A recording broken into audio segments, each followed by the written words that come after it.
Então, é até uma dica para você. Se você está numa situação que você começa a escurecer a vista, ou você se senta, ou você se deita, e, se possível, alguém elevar as suas pernas, certo? Para que o sangue que esteja nas pernas volte para a circulação central e também para o cérebro.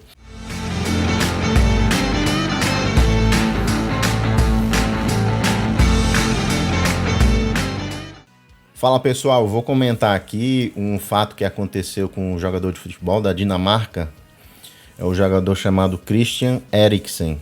Ele sofreu uma suposta parada cardíaca durante um jogo de futebol. E eu vou comentar com a visão médica, tá certo? Se você tá chegando aqui agora, eu me chamo Thiago Amorim, sou anestesista. E aí eu quero passar a minha visão de anestesista e de alguém que lida com pacientes graves, pacientes que têm um potencial, inclusive de parada súbita, né, de morte súbita, que é o que a gente está pensando que aconteceu. E eu vou analisar aqui com mais detalhes, vendo com a visão médica. E já para adiantar, graças a Deus que ficou tudo bem com o Eriksen, ele saiu bem. Mas a gente vai investigar agora, não é nem investigar, né? É observar com a visão mais técnica, tá? Se esse paciente ele teve realmente uma parada cardíaca ou se foi algo diferente da parada cardíaca. Então, de repente, o colega dele jogou a bola, olha, nesse momento. Ele vinha a caminho do outro jogador para receber a bola, né? E ele caiu do nada. Foi apagando, né? Ele foi... Nesse momento, o que é que acontece? É aquela sensação que a vista está escurecendo. Com certeza você já deve ter sentido isso em algum momento da sua vida. Isso se chama o desmaio, né? Existe esse momento aí que é a pré-síncope, que é quando você está quase desmaiando, quando você começa a escurecer a sua vista. E aí, em seguida, vem a síncope, que é o desmaio propriamente dito, certo? Então, se você estiver no seu dia a dia, na sua rotina, acontecer alguma coisa e começar a escurecer a sua vista, saiba que isso é um sinal de desmaio. E o que é que o corpo sabiamente faz nessas situações? Ele faz com que você perca a consciência e caia no chão. Por que que ele quer fazer isso? Porque quando você está deitado, e a gente vai ver que ele vai caminhando, ele ainda tem um reflexo de colocar as mãos para se proteger, né? Para não cair com a face no chão.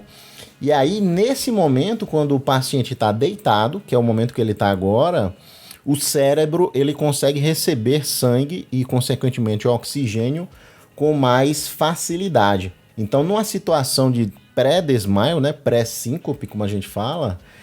o corpo ele começa a puxar você para perder a consciência para que você fique deitado e o seu cérebro receba mais oxigênio, sangue, porque deitado esse sangue vai chegar com mais facilidade. E foi o que aconteceu aqui. Então, é até uma dica para você. Se você está numa situação que você começa a escurecer a vista, ou você se senta, ou você se deita, e, se possível, alguém elevar as suas pernas, certo? Para que o sangue que esteja nas pernas volte para a circulação central e também para o cérebro. E ele foi caindo, né, de forma que ele ainda teve um grau ali de defesa para colocar as mãos. E ele caiu de lado com a mão ainda assim dobrada. Beleza. Aí o pessoal viu, começaram a levantar a mão aqui. Opa, chama a ambulância, médico. Nesse momento, ele não estava parado, certo? Como é que eu sei? Por que você sabe disso, Thiago? Porque quando o coração da gente para de bater, e é realmente uma parada cardíaca, né? Ou uma parada cardiovascular, são sinônimos, nós ficamos sem tônus muscular nenhum. O que é o tônus muscular? É a força, né? Você tem uma certa rigidez pelos seus músculos que estão fazendo força. Então, ele ainda tem um certo tônus muscular. Eu percebi que ele ainda apresenta alguns movimentos aqui na perna e ele não está parado nesse momento. Não houve parada cardíaca. A gente vai conversar das possibilidades que podem ter acontecido aí para isso ter sido desencadeado. Então, ó, Ele mexe um pouco, certo? Ele não, ó, o braço dele ainda tem uma certa rigidez, ele tá com o olho aberto. Estar com o olho aberto não significa nada, às vezes o paciente para com o olho aberto, acontece, mas ele ainda apresenta uma certa força, ele ainda apresenta uma certa, é o tônus, né? Ele apresenta, o músculo dele ainda está ativo, então significa que o coração está batendo em um grau diminuído aí, mas ainda está batendo o coração dele. Vamos ver, ó, vou olhar aqui, ó, ele mexendo a perna aqui, ó, mexendo aqui, essa parte aqui ele tá mexendo, certo? E o que é que esse colega aqui tá fazendo? Ele tentou segurar na face, né? É o outro, ó. Você vê que ele ainda apresenta alguns movimentos. E o que é que tá sendo feito aqui? Esse rapaz, ele tá tentando segurar aqui entre os dentes, né, do Eriksen, entre a mandíbula e a maxila. Acredito eu que ele estava tentando liberar a via aérea, mas não foi legal essa manobra. Existem duas manobras bem específicas que a gente faz para liberar as vias aéreas. Quando eu trabalhava no SAMU eu fazia muito. E como anestesista também a gente faz demais, que é o chin lift e o jaw thrust. Esse outro paramédico aqui, eu não sei se é um médico ou paramédico, ele está tentando fazer uma espécie de jaw thrust aqui, que é quando a gente coloca as duas mãos por trás aqui dessa parte da mandíbula e faz uma força aqui, ó, para tentar trazer essa parte para frente e liberar a língua, liberar todo o ar para que o ar consiga entrar com mais facilidade.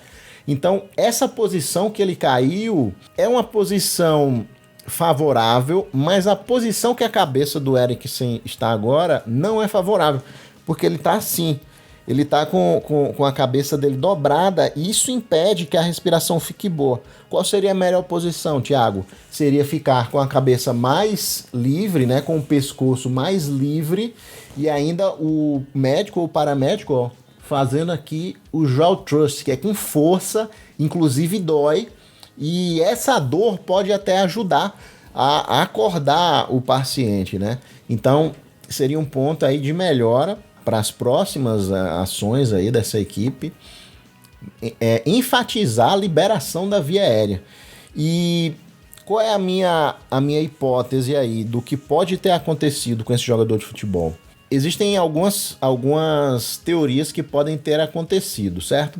Em primeiro lugar, na minha opinião, pelos sinais, né, esses indícios aí que o corpo dele está dando, ele não teve uma parada cardíaca, certo? O coração dele não parou. O que é que ele pode ter tido, né? O que é que pode ter acontecido? Em primeiro lugar, ele pode ter tido uma arritmia cardíaca. Possivelmente ou provavelmente uma bradicardia. Ele começaram a fazer, ó, ele tá se mexendo, ele ainda tá se mexendo. E começaram a fazer a massagem cardíaca dele. Eu vou parar aqui para a gente conversar sobre as possibilidades. Então, pode ter acontecido dele ter apresentado uma arritmia cardíaca, que é qualquer tipo de descompasso do coração, seja mais rápido ou seja mais devagar. Acredito eu que pode ter sido uma bradicardia, ou seja, o coração batendo mais lentamente, e aí ele caiu porque o coração não está bombeando sangue de forma adequada, de forma rápida, como ele está fazendo exercício, né?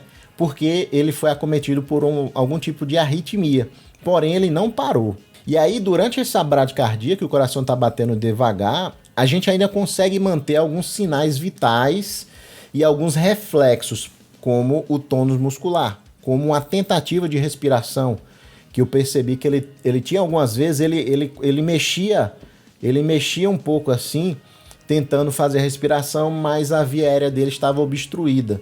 Inclusive, existe um tipo de respiração chamado de respiração agônica ou também gasping, são sinônimos, que o paciente ele está numa fase ali de pré-parada, né? Ele está quase morrendo e ele fica respirando com espaços, ele para assim, tenta respirar e aí fica nesse processo. É como se o corpo ele não tivesse a energia, a perfusão, né, o sangue chegando nos órgãos de forma adequada, principalmente no cérebro, que é quem comanda a parte respiratória, né, o reflexo respiratório está no bulbo, e aí tá faltando sangue lá de forma adequada e fica meio ineficiente o reflexo respiratório.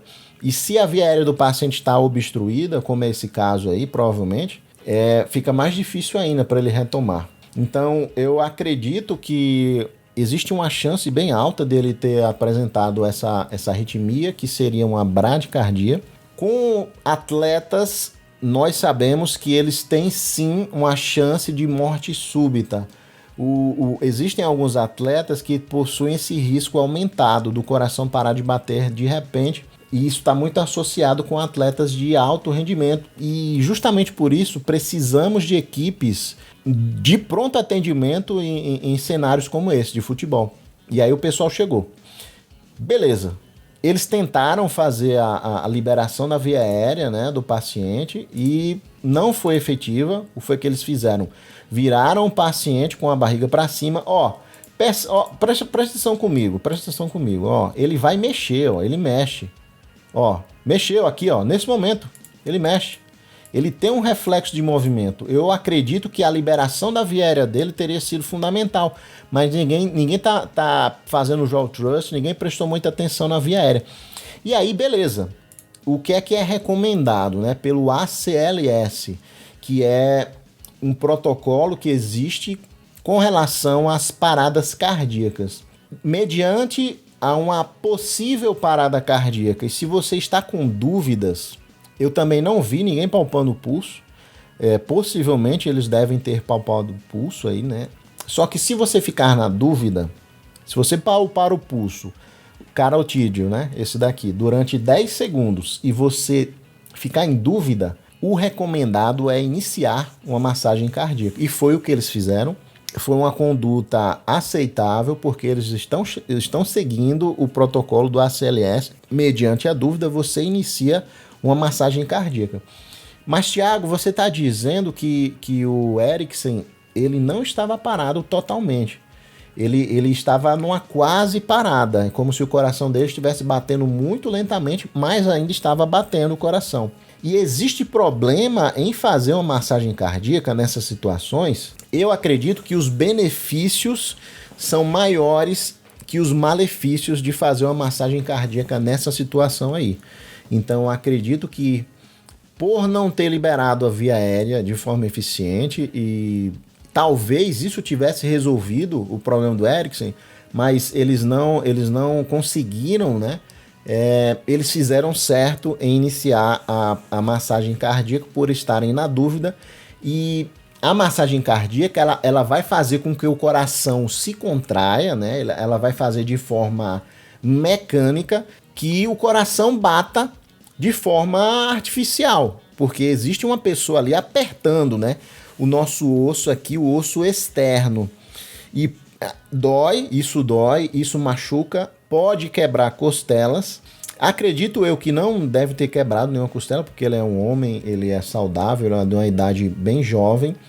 Mas o que é que a gente quer agora? A vida. Não interessa se vai quebrar costelas, não interessa se vai machucar essa parte aqui. O mais importante é que a gente consiga trazer esse coração para que ele bata de uma forma mais rápida, de uma forma mais eficiente, porque a gente está amassando aqui, né? Estamos apertando aqui no meio do osso externo, e isso faz com que o coração seja estimulado a bater mais, né, de forma mecânica. E é como se quem estivesse fazendo a massagem cardíaca agora faz o papel do coração, porque ele está ali apertando. Eu recomendaria essa massagem cardíaca ser feita com mais velocidade.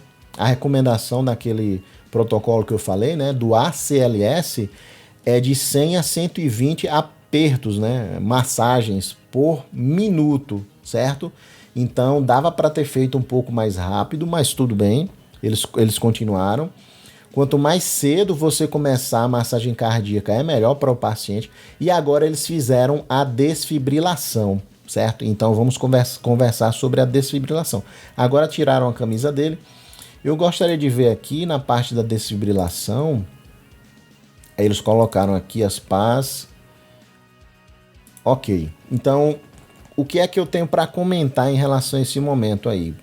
A desfibrilação nada mais é do que um choque aplicado por uma máquina para reiniciar todo o sistema elétrico do coração. O coração da gente tem potenciais elétricos porque ele funciona com esses estímulos elétricos que estão nele. Tanto é que você pode ter assistido algum filme que, sei lá, vamos dizer que você assistiu um filme de terror, e isso acontece mesmo na vida real.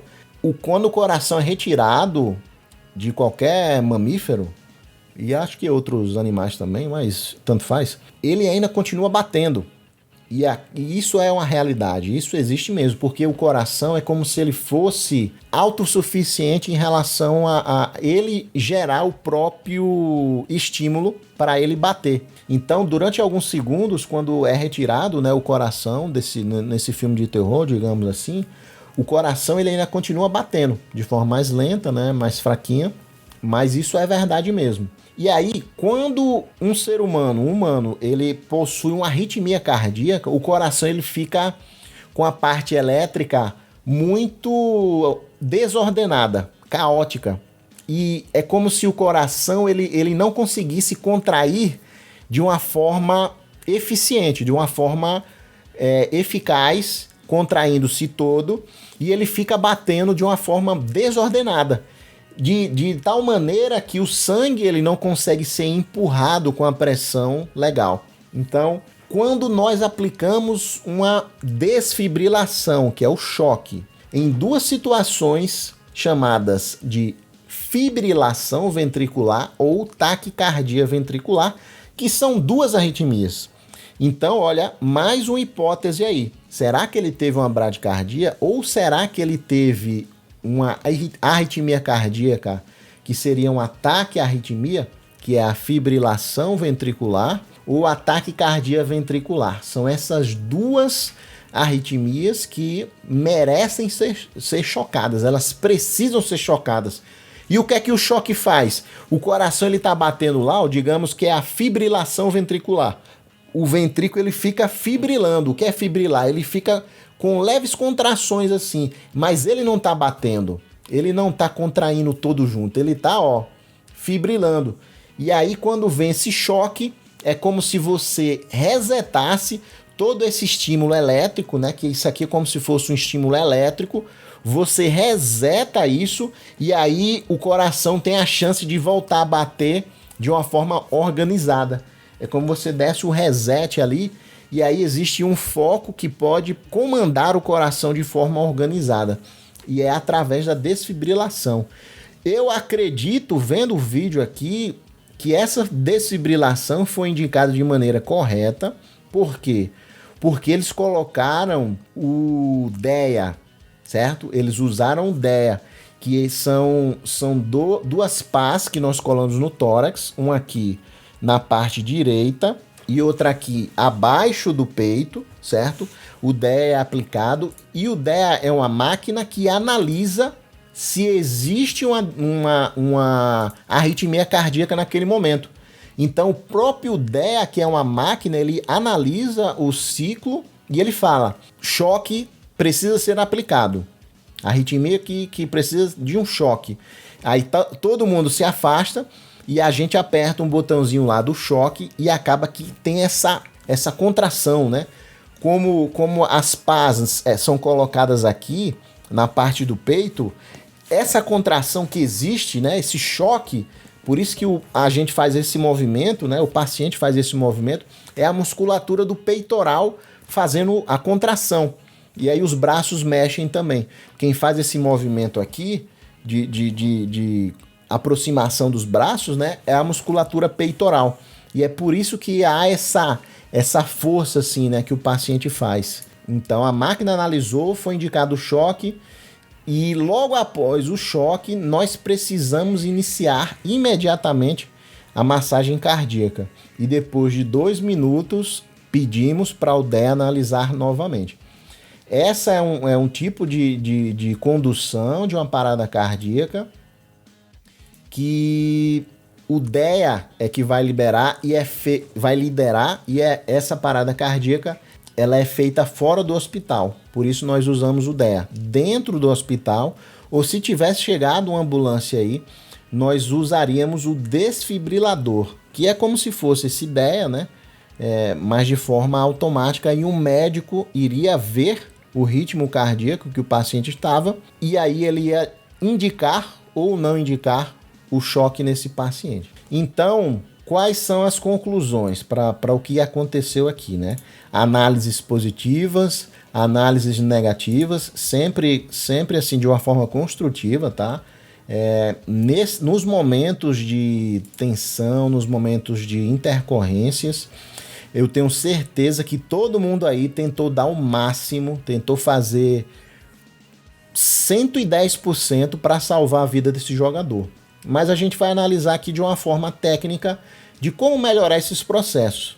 Eu acredito que a liberação da via aérea poderia ter sido melhor. Eles poderiam ter feito o jaw thrust, poderiam ter passado uma cânula de Guedel, que é um dispositivo que tira a língua do meio. Nesse momento, o Eriksen não estava parado. No momento que ele caiu, ele estava em direção à parada cardíaca. Ele estava em uma possível parada respiratória, porque ele não estava respirando bem. Ele estava com o olho aberto. Não significa que ele estava parado. Olho aberto ou não, tanto faz. Às vezes para com o olho aberto. Mas qual é o grande ponto aí? Ele tinha tônus muscular e ele tinha algum grau de movimentação torácica, de movimentação das pernas. Deu para perceber que ele mexeu em alguns momentos. Só que, o que é que pode ter acontecido aí? Aquela arritmia do começo, ela pode ter degenerado, ela pode ter piorado para uma arritmia mortal, que é a fibrilação ventricular ou ataque cardíaco ventricular, e por isso que ele recebeu o choque. Ou ele pode ter tido também uma obstrução respiratória, já que ele não estava ventilando bem, ele não estava respirando bem, né? Ele ficou nessa posição aqui, e essa posição é muito desfavorável.